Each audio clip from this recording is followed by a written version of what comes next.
Hi friends, welcome to Sabina சமையல். இன்றைக்கி அருமையான ஒரு தேங்காய் பருப்பி தாங்க செய்ய போகிறோம். நான் 2 தேங்காய் இந்த மாதிரி நல்லா காஞ்ச தேங்காவை எடுத்து வச்சுருக்கேங்க. அந்த தேங்காய்க்கு ஒரு 1.25 கப்பு சர்க்கரை எடுத்திருக்கேன்.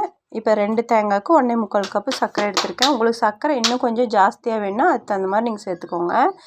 இந்த மாதிரி பாருங்கள், தேங்காவை நல்லா மிக்ஸி ஜாரில் நான் போட்டு ஒரு திருவி இப்போ எடுத்தாச்சு. இப்போ பாருங்கள், தேங்காய் இந்த அளவுக்கு இருக்கணும். நான் 1.25 கப்பு சர்க்கரை எடுத்திருக்கேன். அதே மாதிரி எனக்கு எடுத்ததும் 1.25 கப்பு தேங்காய் வந்திருக்கு. இப்போ இதை அப்படியே நம்ம வறுத்து எடுத்துக்க போகிறோம். ஒரு வடைச்சட்டி எடுத்தாச்சுங்க. எடுத்துகிட்டு ஒரு 2 டீஸ்பூன் போல் நெய் ஊற்றியாச்சு. ஊற்றிட்டு நான் எடுத்து வச்சுருக்கேன் அந்த தேங்காவை உள்ளே போட்டு லோ ஃப்ளேமில் வச்சுக்கணும், ஹையில் வைக்காமல்.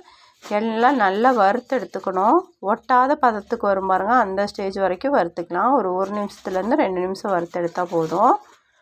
இப்போ வறுத்து எடுத்ததை ஒரு பிளேட்டில் மாற்றியாச்சுங்க. தேங்காவை இந்த பக்கம் ஒரு பேன் வச்சாச்சு. வச்சுட்டு நான் எடுத்துருக்க 1.25 கப்பு சர்க்கரை உள்ள சேர்த்துக்கிறேன். சர்க்கரை சேர்த்துட்டு ஒரு 3/4 கப்பு பக்கம் தண்ணி ஊற்றிட்டு அந்த சர்க்கரை நல்லா கரையணும். நல்லா கலந்துவிட்டே இருங்க. ஹை ஃப்ளேமில் வச்சு நல்லா கலந்துவிட்டுக்கலாம். கலந்துவிட்டு சர்க்கரை நல்லா கரைஞ்சி வரணும். இந்த மாதிரி நல்லா சர்க்கரையில் நம்ம ஒரே ஒரு இது மட்டும் நம்மளுக்கு கம்பி பதம் வரணும். இந்த பிசு பிசுன்னு இருக்கும் பார்த்திங்களா, குலோப்ஜான் மிக்ஸுக்கு நம்ம செய்வோம்ல, அந்த மாதிரி இருக்கணும். இப்போ தேங்காய் நல்லா வறுத்து வச்சுருக்கோம் இல்லைங்களா, அதை உள்ளே சேர்த்துக்கலாம். சேர்த்துட்டு இப்போ நல்லா வறுத்து அப்படியே நல்லா கிண்டிக்கிட்டே இருக்கணும். டக்குன்னு செஞ்சிடலாங்க. இது நம்ம கடையில் வாங்கி நம்ம சாப்பிட்றத விட நம்ம வீட்டில் எவ்வளோ வேணாலும் இது நம்ம செஞ்சு ஸ்டோர் பண்ணி வச்சிட்டோம்னா ஒன்றும் கெட்டும் போகாது. இப்போ ஏலக்காய் ஒரு 4 ஏலக்காய் சர்க்கரையோடு சேர்த்து நல்லா பவுட்ரு பண்ணி வச்சுருக்கேன். கூடவே மொத்தமாக 4 டீஸ்பூன் நெய் தேவைப்பட்டுச்சு. ஃபஸ்ட்டு வறுக்கறதுக்கு ஒரு 2 டீஸ்பூன் போல் ஊற்றினேன். இப்போ 2 டீஸ்பூன் சேர்த்திருக்கேன். சேர்த்துட்டு இப்போ நல்லா இப்போ பாருங்கள், இந்த மாதிரி நல்லா மிக்ஸ் பண்ணி விட்டுக்கணும்.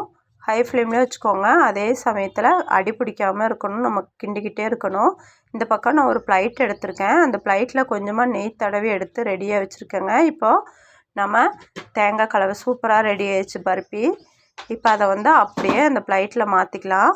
மாற்றிட்டு இது சீக்கிரம் நம்ம அதை ஆறுறதுக்குள்ளே நம்ம இந்த மாதிரி நம்ம கீற்று போடுறதா இருந்தாலும் போட்டுக்கலாம். இல்லைனா சமம் பண்ணி வைக்கிற மாதிரி இருந்தாலும் சீக்கிரமாக பண்ணிக்கணும், இல்லைனா ஹார்டாயிரும். இப்போ பாருங்கள், இந்த மாதிரி எல்லாமே தட்டி கரெக்டாக சமமாக பண்ணியாச்சு. இப்போ எனக்கு ஓரளவுக்கு ஆறி இருந்துச்சு. அப்போ நான் ஒரு கத்தி எடுத்து கரெக்டாக கீற்று போட்டு எடுத்துக்கிட்டு அப்போ இன்னொரு 1 நிமிஷத்துலேருந்து 2 நிமிஷம் விட்டுட்டு அதுக்கப்புறமா நம்ம எல்லாத்தையும் ஸ்கொயராக கட் பண்ணி எடுத்துக்கலாம்.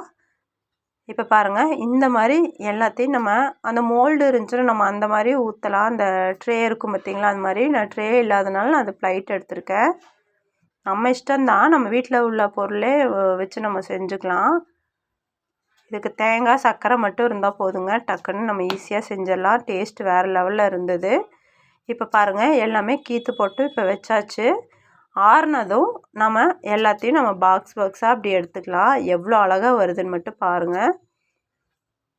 கீழே நம்ம பட்டர் பேப்பர் போட்டிருந்தாலும் நல்லா வந்திருக்கும். எனக்கு பட்டர் பேப்பர் இல்லை, அதனால நான் இந்த மாதிரி எடுத்துக்கிட்டேன். பாருங்கள் எவ்வளோ சூப்பராக இருக்குன்னு, எவ்வளோ பருப்பி கிடச்சிருக்குன்னு நம்மளுக்கு.